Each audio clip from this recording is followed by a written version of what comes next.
தமிழகத்தின் தென் மாவட்டங்களில் ஊர் எல்லையில் கையில் வாளுடனும் அருகில் கம்பீரமான குதிரையுடனும் ஒரு உருவத்தை பார்க்கலாம்.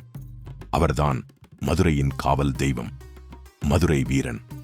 இவரது கதை ஒரு சோகமான ஆனால் வீரமிக்க காவியம். மதுரை வீரன் காசி நாட்டின் மன்னருக்கு மகனாகப் பிறந்தார். ஒரு இளவரசனாக அரியணையில் ஏறியிருக்க வேண்டியவர் அவர். ஆனால் அவர் பிறந்த நேரம் நாட்டிற்கு பெரும் அழிவை தரும் என்று சோதிடர்கள் கூறினர். நாடா மகனா என்ற கேள்வி வந்தபோது அரசன் விதியை தேர்ந்தெடுத்தான். பச்சிளம் குழந்தையான வீரன் காட்டில் கைவிடப்பட்டான். அங்கே அழுது கொண்டிருந்த குழந்தையை அந்த பகுதிக்கு வந்த சம்பட்டி என்ற துப்புரவு தொழிலாளி கண்டெடுத்தார். அரண்மனை இளவரசன் ஒரு ஏழை குடிசையில் சாமானிய மக்களின் வீரனாக வளரத் தொடங்கினான். சிறுவயதிலேயே சிலம்பம், வாழ்வீச்சு, மர்போர் என அனைத்து கலைகளிலும் வீரன் சிறந்து விளங்கினான்.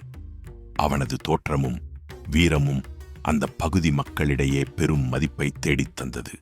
அப்போது பொம்மி என்ற இளவரசிக்கு காவல் காக்கும் பொறுப்பு வீரனுக்கு கிடைத்தது. அழகும் அறிவும் கொண்ட பொம்மிக்கும் வீரனுக்கும் இடையே காதல் மலர்ந்தது.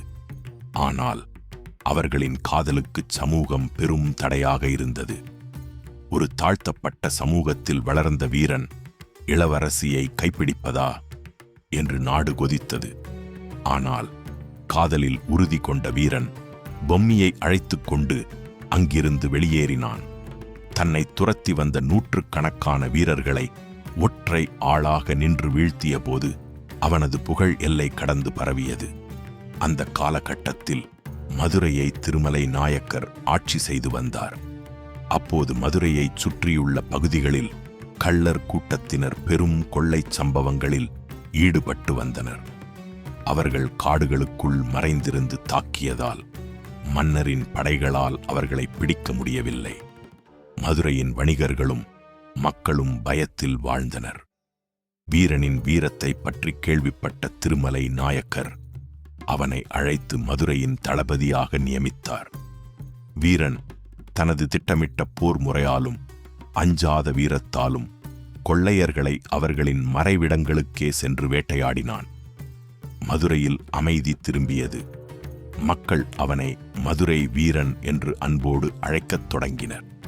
மன்னர் அவனுக்கு பல பரிசுகளை வழங்கி கௌரவித்தார். ஏணியில் ஏறுபவனை எட்டிப் பார்க்கும் உலகம் அவனை பின்னால் தள்ளவும் தயங்காது. வீரனின் செல்வாக்கு அதிகரிப்பதைக் கண்ட அரண்மனை அதிகாரிகள் சிலர் அவன் மீது பொறாமை கொண்டனர். அவனை வீழ்த்த ஒரு சதிவலை பின்னப்பட்டது. அரண்மனை பெண் ஒருவருடன் வீரனுக்கு தொடர்பு இருப்பதாக மன்னரிடம் தவறான தகவல்கள் பரப்பப்பட்டன. கோபமடைந்த திருமலை நாயக்கர் வீரனிடம் விளக்கம் கேட்காமல் உணர்ச்சி வசப்பட்டு ஒரு கொடூரமான உத்தரவை பிறப்பித்தார். அதுதான் மாற்றுக்கால் மாற்றுக்கை தண்டனை. அதாவது ஒரு கையையும் ஒரு காலையும் துண்டிக்கும் தண்டனை. வீரன் கைது செய்யப்பட்டான்.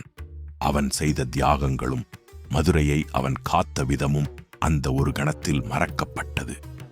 மதுரையின் வீதியிலேயே வீரனின் கையும் காலும் துண்டிக்கப்பட்டது. இரத்த வெள்ளத்தில் கிடந்த அந்த மாவீரன், மன்னவா, துரோகிகளின் பேச்சை கேட்டு நீதியை மறந்துவிட்டாயே என்று கதறினான். வீரன் மரணத் தருவாயில் இருந்தபோதுதான் உண்மை மன்னருக்கு தெரிந்தது. தான் ஒரு மாபெரும் வீரனுக்கு அநீதி இழைத்துவிட்டதை உணர்ந்த திருமலை நாயக்கர் கதறி அழுதார். மதுரையின் தெய்வமான மீனாட்சி அம்மன் தோன்றி வீரனுக்கு மோட்சம் அளித்ததாக கூறப்படுகிறது. வீரன் மறைந்தாலும் அவனது ஆத்மா மதுரையை விட்டுப் போகவில்லை. அவன் இன்றும் குதிரை மீது அமர்ந்து கையில் வாளேந்தி மதுரையைச் சுற்றி காவல் காப்பதாக மக்கள் நம்புகிறார்கள். அநீதிக்கு எதிராக குரல் கொடுக்கும் ஒவ்வொரு தமிழனின் இரத்தத்திலும் மதுரை வீரன் வாழ்கிறான். ஒரு சாதாரண மனிதனாக தன் வாழ்க்கையை தொடங்கி தன் வீரத்தாலும் தியாகத்தாலும் ஒரு தெய்வமாக உயர்ந்த மதுரை வீரனின் கதை காலம் உள்ளவரை தமிழர்களின் வீர காவியமாக திகழும்.